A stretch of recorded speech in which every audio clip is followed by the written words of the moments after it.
Cordial saludo, compañeros. Atendiendo a la solicitud del profesor en la asignatura Cibercultura, me dispongo en este book tag a dar mi perspectiva en cuanto a los tres temas propuestos por el profesor. Quisiera empezar entonces hablando de la tesis o tema que me ha llamado más la atención en el seminario, y esta tiene que ver con lo virtual y lo real. Eh, Me llamó mucho la atención cuando él nos preguntaba que si lo virtual era real. Entonces, para contestar esto, me dispuse a leer un poco más sobre el tema en el libro de ¿Qué es lo virtual?, de Pierre Levy. Encontramos que él argumenta que lo virtual es aquello que existe en potencia, pero no en acto.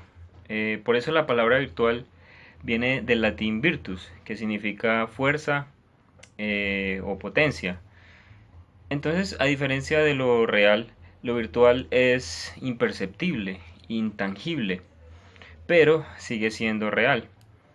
Encontramos como Pierre Levy en el libro da un ejemplo de una empresa que tiene a todos sus empleados sentados en un sitio específico para llevar a cabo cierta función.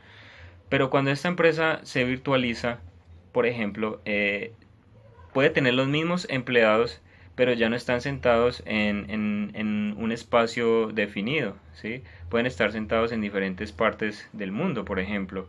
Entonces, ¿será que esta empresa no es real? Todos estos conceptos sobre virtualización me llamaron mucho la atención.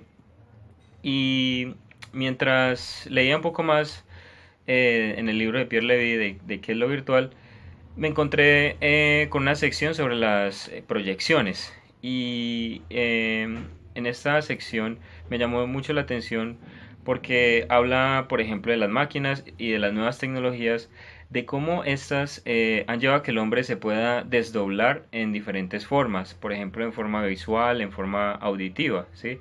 Incluso proyectarse a otros lugares y tiempos, ¿sí? Como por ejemplo lo que está ocurriendo en este momento, que está proyectada mi imagen, pero no necesariamente en un tiempo real, ni en el mismo espacio que estamos compartiendo en este momento.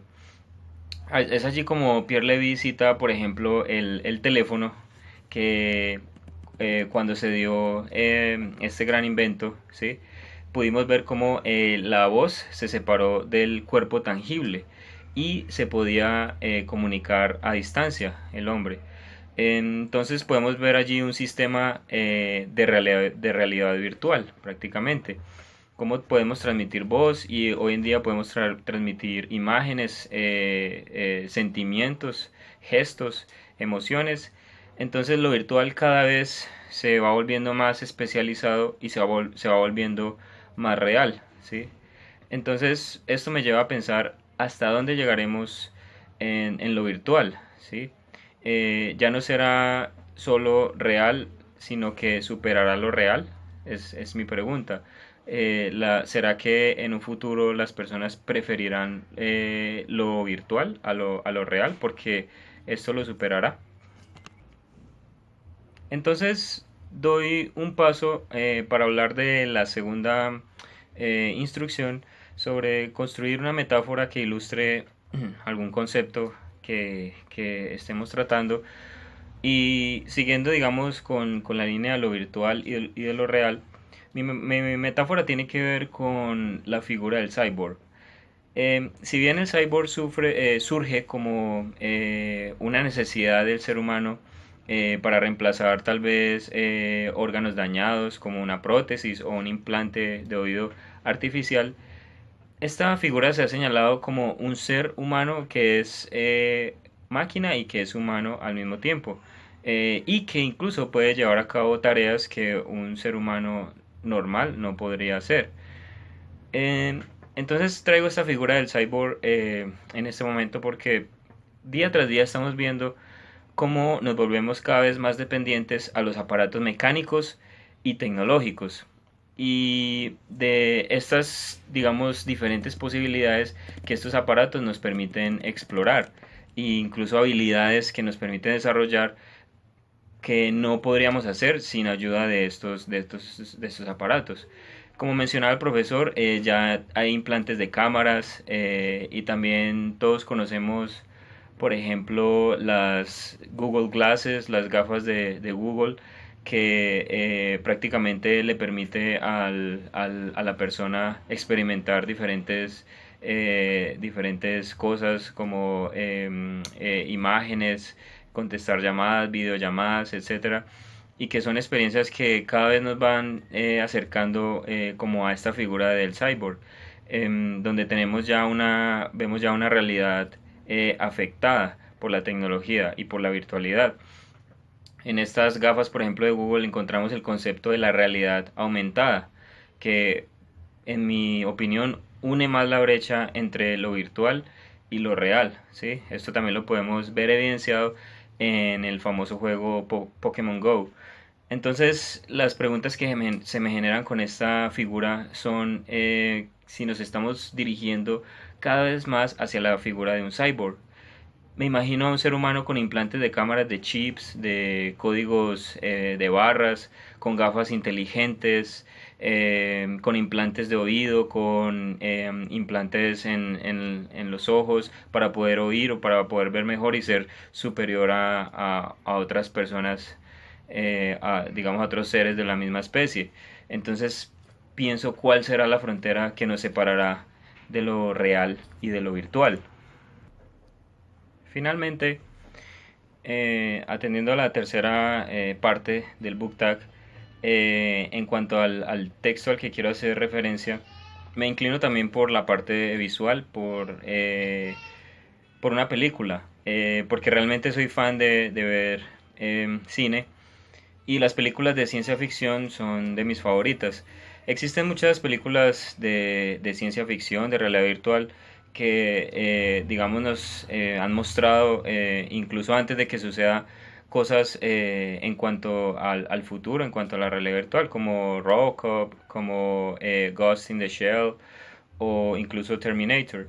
Pero mi película favorita que quiero, digamos, hacer mención es The Matrix o La Matriz, que es de hecho una de mis películas favoritas.